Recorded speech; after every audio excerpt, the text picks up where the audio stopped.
An anthology of readings of Almighty God's words.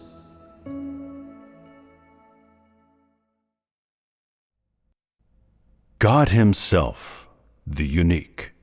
1. God's Authority. 1.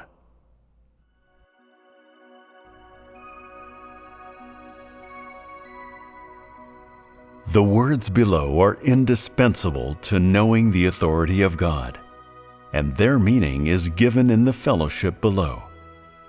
Let us continue reading Scripture. 4. God's command to Satan. Job 2:6.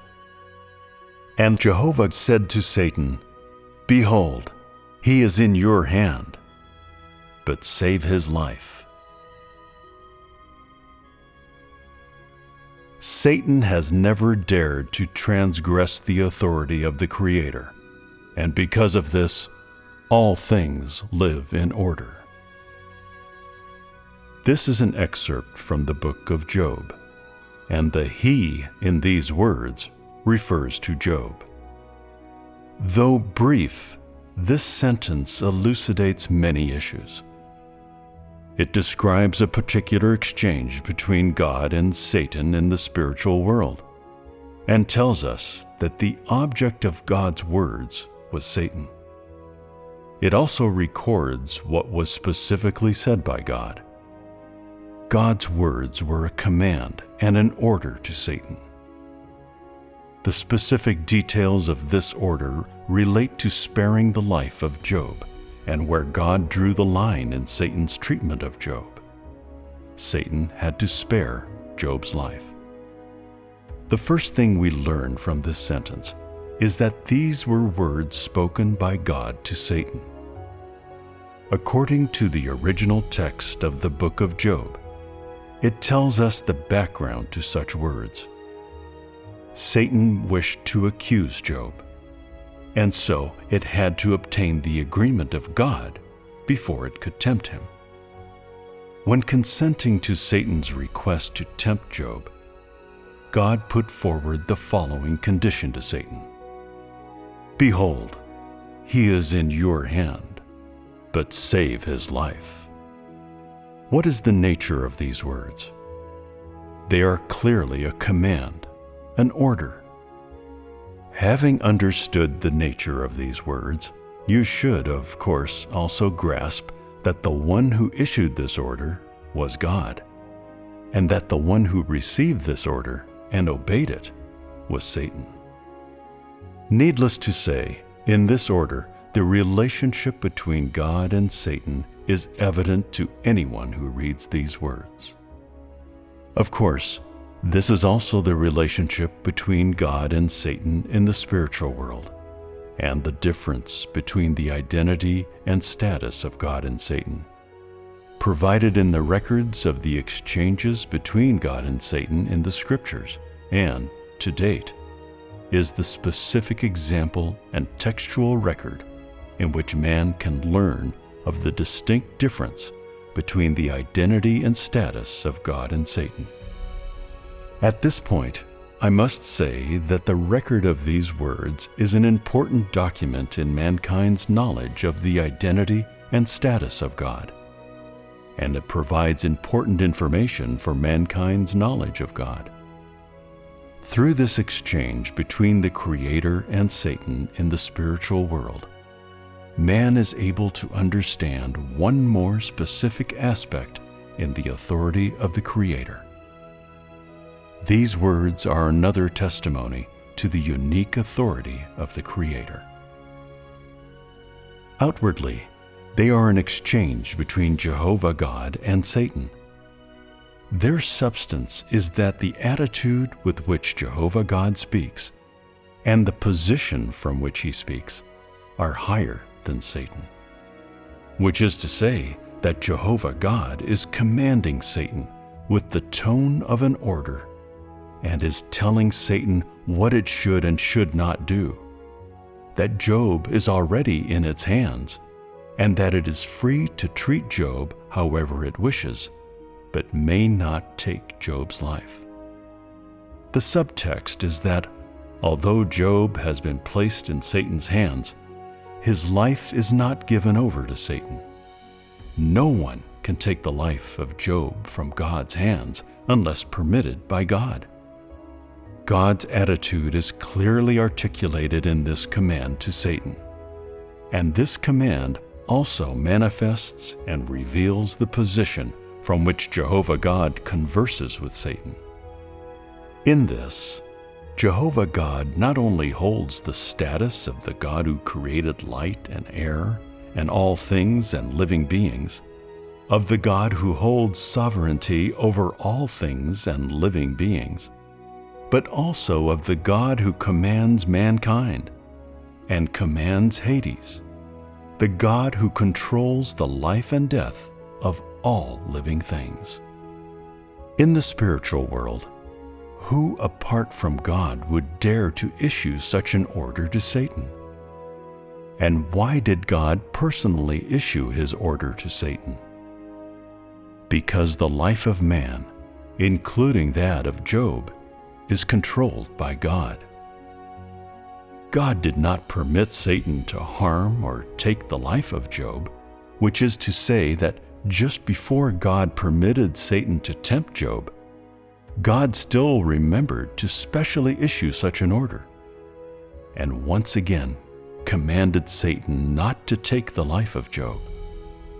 Satan has never dared to transgress the authority of God, and, moreover, has always carefully listened to and obeyed the orders and specific commands of God, never daring to defy them, and, of course, not daring to freely alter any of God's orders.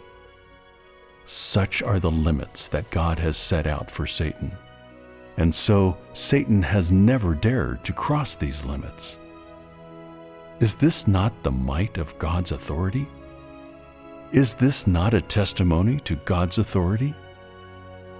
Of how to behave toward God and how to view God, Satan has a much clearer grasp than mankind. And so, in the spiritual world, Satan sees the status and authority of God very clearly, and has a deep appreciation of the might of God's authority and the principles behind the exertion of his authority. It does not dare at all to overlook them, nor does it dare to violate them in any way or do anything that transgresses the authority of God, and it does not dare to challenge God's wrath in any way. Though it is evil and arrogant in nature, Satan has never dared to cross the boundaries and limits set out for it by God. For millions of years, it has strictly abided by these boundaries, has abided by every command and order given to it by God, and has never dared to overstep the mark. Though it is malicious, Satan is much wiser than corrupt mankind. It knows the identity of the Creator and knows its own boundaries. From Satan's submissive actions, it can be seen that the authority and power of God are heavenly edicts which cannot be transgressed by Satan, and that it is precisely because of the uniqueness and authority of God that all things change and propagate in an orderly way, that mankind can live and multiply within the course established by God, with no person or object capable of upsetting this order, and no person or object capable of changing this law. For they all come from the hands of the Creator, and from the order and authority of the Creator. Only God, who has the identity of the Creator, possesses the unique authority. The special identity of Satan has caused many people to exhibit a strong interest in its manifestations of various aspects. There are even many foolish people who believe that, as well as God, Satan is also possessed of authority, for Satan is capable of showing miracles, and is capable of doing things that are impossible to mankind. And so, in addition to worshiping God, mankind also reserves a place for Satan in his heart, and even worships Satan as God. These people are both pitiable and detestable. They are pitiable because of their ignorance, and detestable because of their heresy and inherently evil essence. At this point, I feel that it is necessary to inform you of what authority is, what it symbolizes, and what it represents. Broadly speaking, God Himself is authority. His authority symbolizes the supremacy and substance of God, and the authority of God Himself represents the status and identity of God. In which case, does Satan dare to say that it itself is God? Does Satan dare to say that it created all things and holds sovereignty over all things? Of course it doesn't, for it is incapable of creating all things. To date, it has never made anything created by God, and has never created anything that has life. Because it does not have God's authority, it will never possibly possess the status and identity of God, and this is determined by its substance. Does it have the same power as God? Of course it doesn't. What do we call the acts of Satan and the miracles exhibited by Satan? Is it power? Could it be called authority? Of course not. Satan directs the tide of evil and upsets, impairs, and interrupts every aspect of God's work. For the last several thousand years, apart from corrupting and abusing mankind, and luring and deceiving man to depravity, and to the rejection of God, so man walks toward the valley of the shadow of death. Has Satan done anything that deserves even the slightest commemoration, commendation, or cherishment by man? If Satan possessed authority and power, would mankind have been corrupted by it? If Satan possessed authority and power, would mankind have been harmed by it? If Satan possessed power and authority, would mankind have forsaken God and turned to death? Since Satan has no authority or power, what should we conclude about the substance of all that it does? There are those who define all that Satan does as mere trickery. Yet I believe that such definition is not so appropriate. Are the evil deeds of its corruption of mankind mere trickery? The evil force with which Satan abused Job, and its fierce desire to abuse and devour him, could not possibly be achieved by mere trickery. Looking back, we see that, in an instant, the flocks and herds of Job, scattered far and wide across hills and mountains, were gone. In an instant, Job's great fortune disappeared. Could that have been achieved by mere trickery?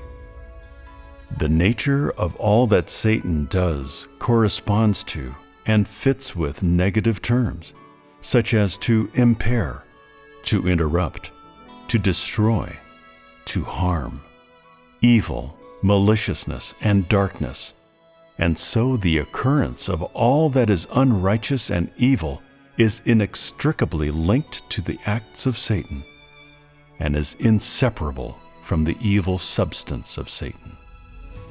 Regardless of how powerful Satan is, regardless of how audacious and ambitious it is, regardless of how great is its ability to inflict damage, regardless of how wide-ranging are the techniques with which it corrupts and lures man, regardless of how clever are the tricks and schemes with which it intimidates man, regardless of how changeable is the form in which it exists.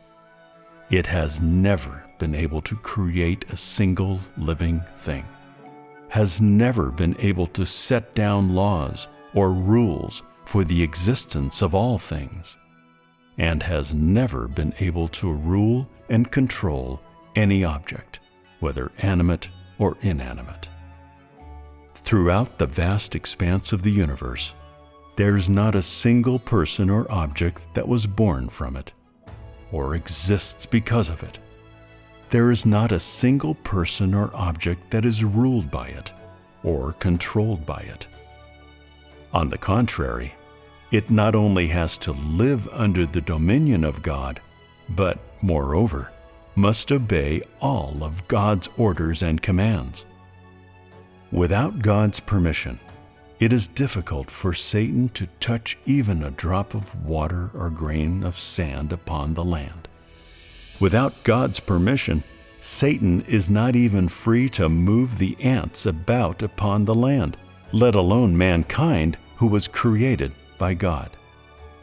In the eyes of God, Satan is inferior to the lilies on the mountain, to the birds flying in the air, to the fish in the sea, and to the maggots on the earth. Its role among all things is to serve all things, and work for mankind, and serve God's work and His plan of management. Regardless of how malicious its nature and how evil its substance, the only thing it can do is to dutifully abide by its function, being of service to God and providing a counterpoint to God. Such is the essence and position of Satan. Its substance is unconnected to life, unconnected to power, unconnected to authority. It is merely a plaything in God's hands, just a machine in service to God. Having understood the true face of Satan, many people still don't understand what authority is. So let me tell you. The authority itself can be explained as the power of God. Firstly, it can be said with certainty that both authority and power are positive. They have no connection to anything negative and are unrelated to any created or non-created beings. The power of God is able to create things of any form that have life and vitality, and this is determined by the life of God. God is life, so He is the source of all living beings. Furthermore, the authority of God can make all living beings obey every word of God, that is, come into being according to the words from God's mouth, and live and reproduce by God's command, after which God rules and commands all living beings, and there shall never be a deviation forever and ever. No person or object has these things. Only the Creator possesses and bears such power, and so it is called authority. This is the uniqueness of the Creator. As such, regardless of whether it is the word authority itself or the substance of this authority, each can only be associated with the Creator, because it is a symbol of the unique identity and substance of the Creator, and it represents the identity and status of the Creator. Apart from the Creator, no person or object can be associated with the word authority. This is an interpretation of the unique authority of the Creator. Though Satan looked upon Job with covetous eyes, without God's permission, it did not dare to touch a single hair on Job's body. Though it is inherently evil and cruel, after God issued His order to it, Satan had no choice but to abide by God's command. And so, Even though Satan was as frenzied as a wolf among sheep when it came upon Job, it did not dare to forget the limits set for it by God, did not dare to violate the orders of God. And in all that it did, Satan did not dare to deviate from the principles and limits of God's words. Is this not a fact? From this point of view, we see that Satan does not dare to contravene any of the words of Jehovah God. For Satan, every word from the mouth of God is an order, and a heavenly law, and an expression of God's authority. For behind every word of God is implied God's punishment of those who violate the orders of God, and those who disobey and oppose the heavenly laws. Satan clearly knows that if it violates God's orders, then it must accept the consequences of transgressing the authority of God and opposing the heavenly laws. And just what are these consequences? Needless to say, they are, of course, its punishment by God. Satan's actions toward Job were merely a microcosm of its corruption of man. And when Satan was carrying out these actions, the limits that God set and the orders that he issued to Satan were merely a microcosm of the principles behind everything that it does. In addition, the role and position of Satan in this matter was merely a microcosm of its role and position in the work of God's management. And Satan's complete obedience to God in its temptation of Job was merely a microcosm of how Satan did not dare to put up the slightest opposition to God in the work of God's management. What warning do these microcosms give you? Among all things, including Satan, there is no person or thing that can transgress the heavenly laws and edicts set out by the Creator, and no person or thing that dares to violate these heavenly laws and edicts. For no person or object can alter or escape from the punishment that the Creator inflicts upon those who disobey them. Only the Creator can establish heavenly laws and edicts. Only the Creator has the power to put them into effect. And only the power of the Creator cannot be transgressed by any person or thing. This is the unique authority of the Creator. This authority is supreme among all things, and so it is impossible to say that God is the greatest and Satan is number two. Except for the Creator, who is possessed of the unique authority, there is no other God. Do you now have a new knowledge of God's authority? Firstly, is there a difference between the authority of God just mentioned and the power of man? And what is the difference? Some people say that there is no comparison between the two. That's right. Though people say there's no comparison between the two, in the thoughts and conceptions of man, the power of man is often confused with the authority, with the two often being compared side by side. What is going on here? Aren't people making the mistake of inadvertently substituting one with the other? The two are unconnected, and there is no comparison between them. Yet people still can't help themselves. How should this be resolved?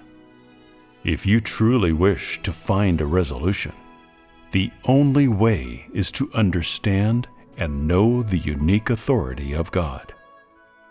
After understanding and knowing the authority of the Creator, you will not mention the power of man and the authority of God in the same breath.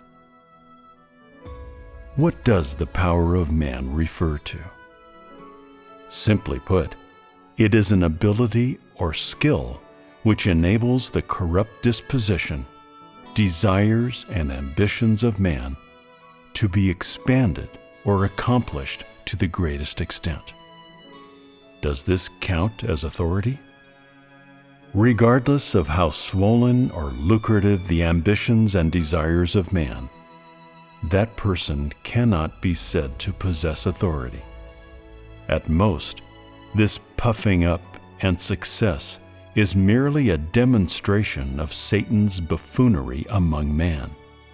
At most, it is a farce in which Satan acts as its own ancestor in order to fulfill its ambition to be God. How exactly do you view the authority of God now? Now that these words have been fellowshipped, you should have a new knowledge of God's authority. And so I ask you, what does God's authority symbolize? Does it symbolize the identity of God Himself? Does it symbolize the power of God Himself? Does it symbolize the unique status of God Himself? Amongst all things, in what have you seen the authority of God? How did you see it? In terms of the 4 seasons experienced by man, can anyone change the law of the interchange between spring, summer, autumn, and winter? In spring, the trees bud and bloom. In summer, they are covered with leaves. In autumn, they bear fruit. And in winter, the leaves fall. Is anyone able to alter this law? Does this reflect one aspect of God's authority? God said, "Let there be light," and there was light. Does this light still exist? What does it exist because of? It exists because of the words of God, of course, and because of the authority of God. Does the air created by God still exist? Does the air that man breathes come from God? Can anyone take away the things that come from God? Can anyone alter their substance and function? Is anyone able to discomfit the night and day allocated by God, and the law of night and day ordered by God? Can Satan do such a thing? Even if you don't sleep at night, and take night as day, then it is still nighttime. You may change your daily routine, but you are incapable of changing the law of the interchange between night and day. And this fact is unalterable by any person, is it not? Is anyone capable of making a lion plow the land like an ox? Is anyone capable of changing an elephant into a donkey? Is anyone capable of making a chicken soar through the air like an eagle? Is anyone capable of making a wolf eat grass like a sheep? Is anyone capable of making the fish in the water live on dry land? And why not? Because God commanded them to live in water, and so they live in water.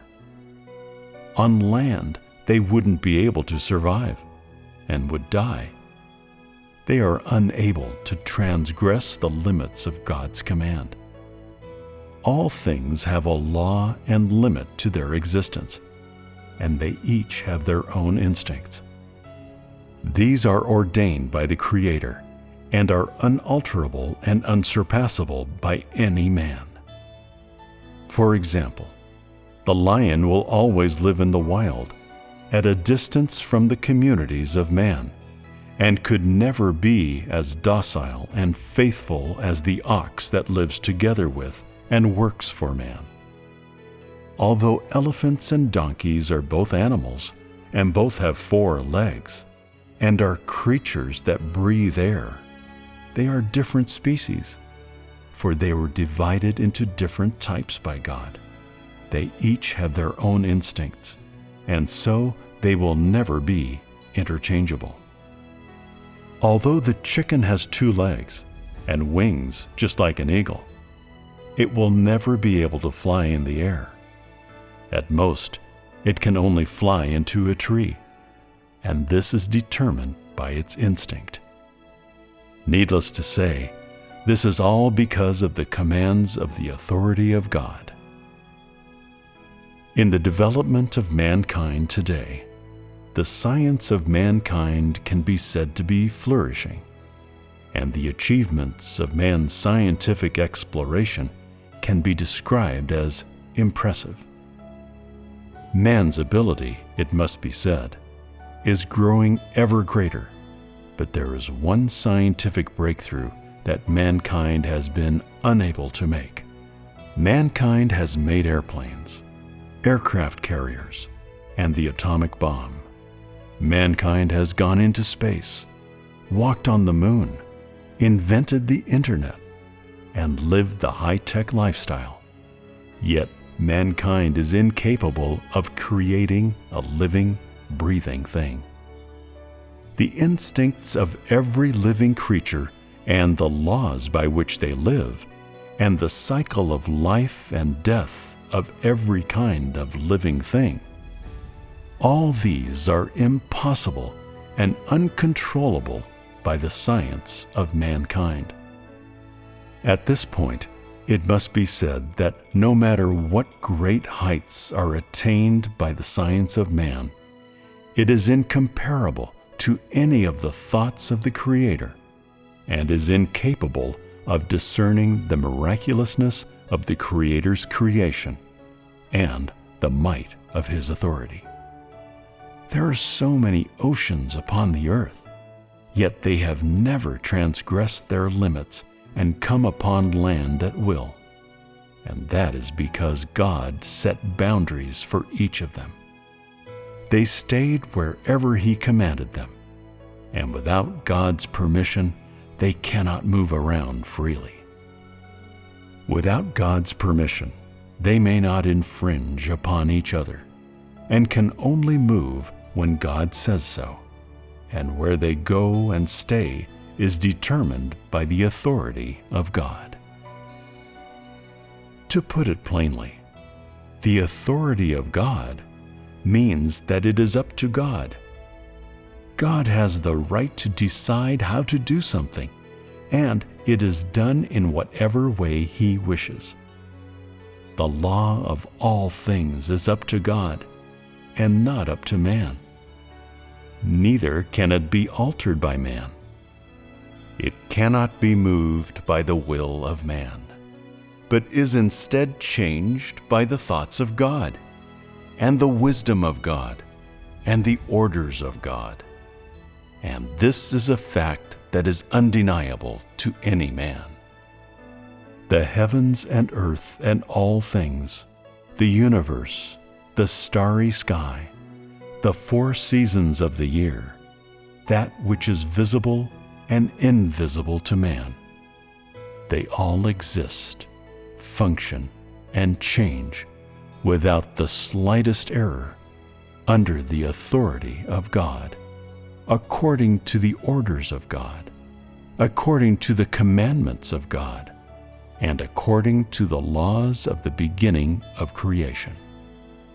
Not a single person or object can change their laws, or change the inherent course by which they function. They came into being because of the authority of God, and perish because of the authority of God. This is the very authority of God. Now that this much has been said, can you feel that the authority of God is a symbol of the identity and status of God? Can the authority of God be possessed by any created or non-created being? Can it be imitated, impersonated, or replaced by any person, thing, or object? The Creator's identity is unique, and you should not ascribe to the idea of polytheism. Although the skills and abilities of Satan are greater than those of man, although it can do things that are unattainable by man, regardless of whether you envy or aspire what Satan does, regardless of whether you hate or are disgusted by that, regardless of whether or not you are capable of seeing that, and regardless of how much Satan can achieve, or how many people it can deceive into worshiping and enshrining it, and regardless of how you define it, you cannot possibly say that it has the authority and power of God. You should know that God is God. There is only one God. And moreover, you should know that only God has authority and has the power to control and rule all things. Just because Satan has the ability to deceive people and can impersonate God, can imitate the signs and miracles made by God, and has done similar things as God, you mistakenly believe that God is not unique, that there are many gods, that they merely have greater or lesser skills, and that there are differences in the breadth of the power that they wield. You rank their greatness in the order of their arrival and according to their age, and you wrongly believe that there are other deities apart from God, and think that the power and authority of God are not unique. If you have such ideas, if you do not recognize the uniqueness of God, do not believe that only God is possessed of authority, and if you only ascribe to polytheism, then I say that you are the scum of the creatures. You are the true embodiment of Satan, and you are an absolute person of evil. Do you understand what I'm trying to teach you by saying these words? No matter what the time, place, or your background, you must not confuse God with any other person, thing, or object. Regardless of how unknowable and unapproachable you feel the authority of God and substance of God Himself is, regardless of how much the deeds and words of Satan agree with your conception and imagination, regardless of how satisfying they are to you, do not be foolish. Do not confuse these concepts. Do not deny the existence of God. Do not deny the identity and status of God. Do not push God out the door and bring in Satan to replace the God within your heart and be your God. I have no doubt that you are capable of imagining the consequences of doing so. Though mankind has been corrupted, he still lives under the sovereignty of the Creator's authority. Satan has been corrupting mankind for thousands of years. It has wrought untold amounts of evil, has deceived generation after generation, and has committed heinous crimes in the world. It has abused man, deceived man, seduced man to oppose God, and has committed evil acts that have confounded and impaired God's plan of management, time and time again. Yet under the authority of God, all things and living creatures continue to abide by the rules and laws set down by God. Compared to the authority of God, Satan's evil nature and rampancy are so ugly, so disgusting and despicable, and so small and vulnerable. Even though Satan walks among all things created by God, it is not able to enact the slightest change in the people, things, and objects commanded by God.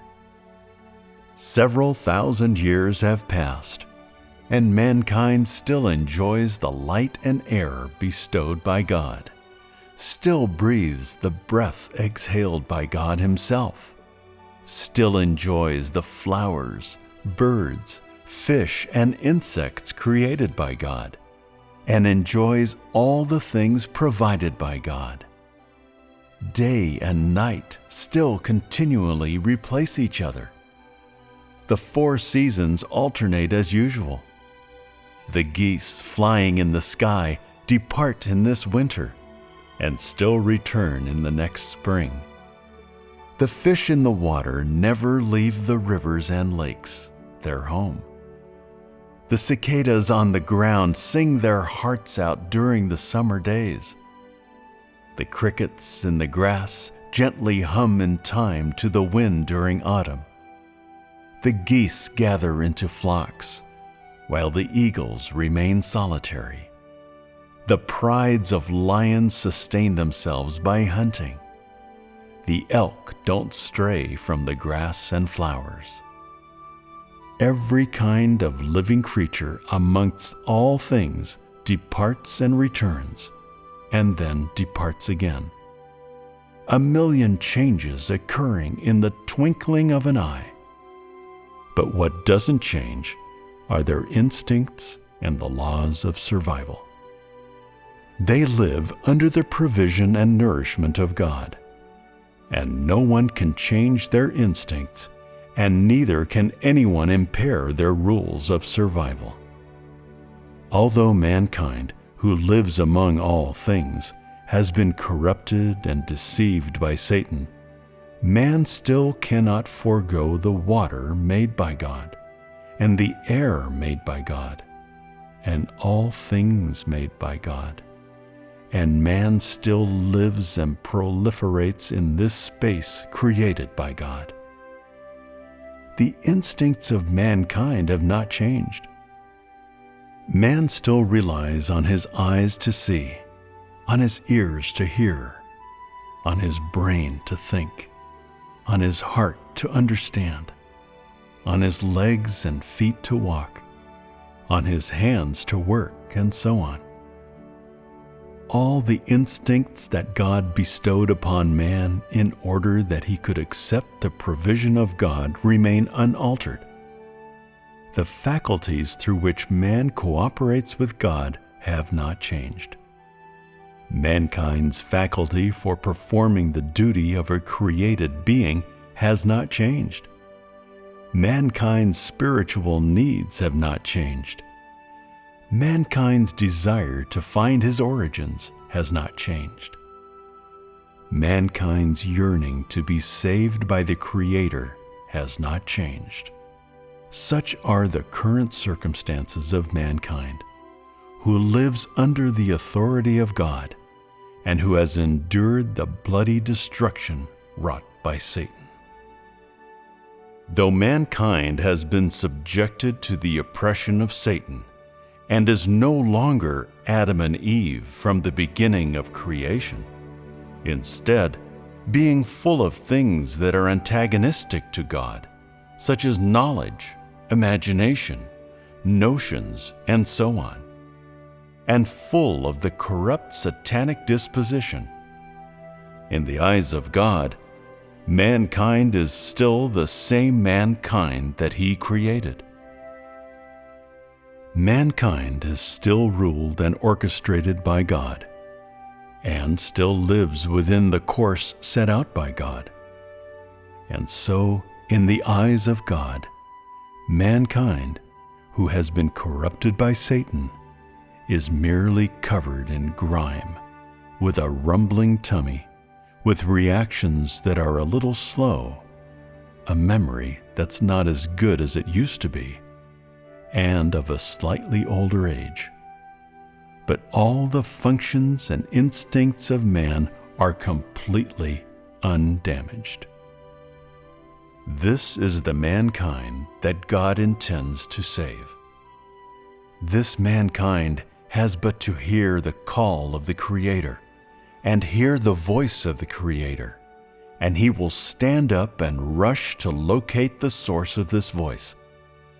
This mankind has but to see the figure of the Creator, and he will become heedless of all else and forsake everything in order to devote himself to God, and will even lay down his life for him. When the heart of mankind understands the heartfelt words of the Creator, mankind will reject Satan and come to the side of the Creator. When mankind has completely washed the dirt from his body and has once more received the provision and nourishment of the Creator, then the memory of mankind will be restored. And at this time, mankind will have truly returned to the dominion of the Creator.